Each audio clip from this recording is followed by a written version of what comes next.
how to find your Steam ID. So if you find this tutorial helpful, please subscribe to the channel, and as well as clicking on that bell icon will help the channel.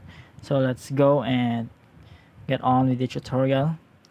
So if you're here in your Steam, what you need to do is go to the Steam on the top left here and go to settings, and in settings go to interface, and sometimes you would see a option here that says display the web address of your account, and if not, go to your profile directly.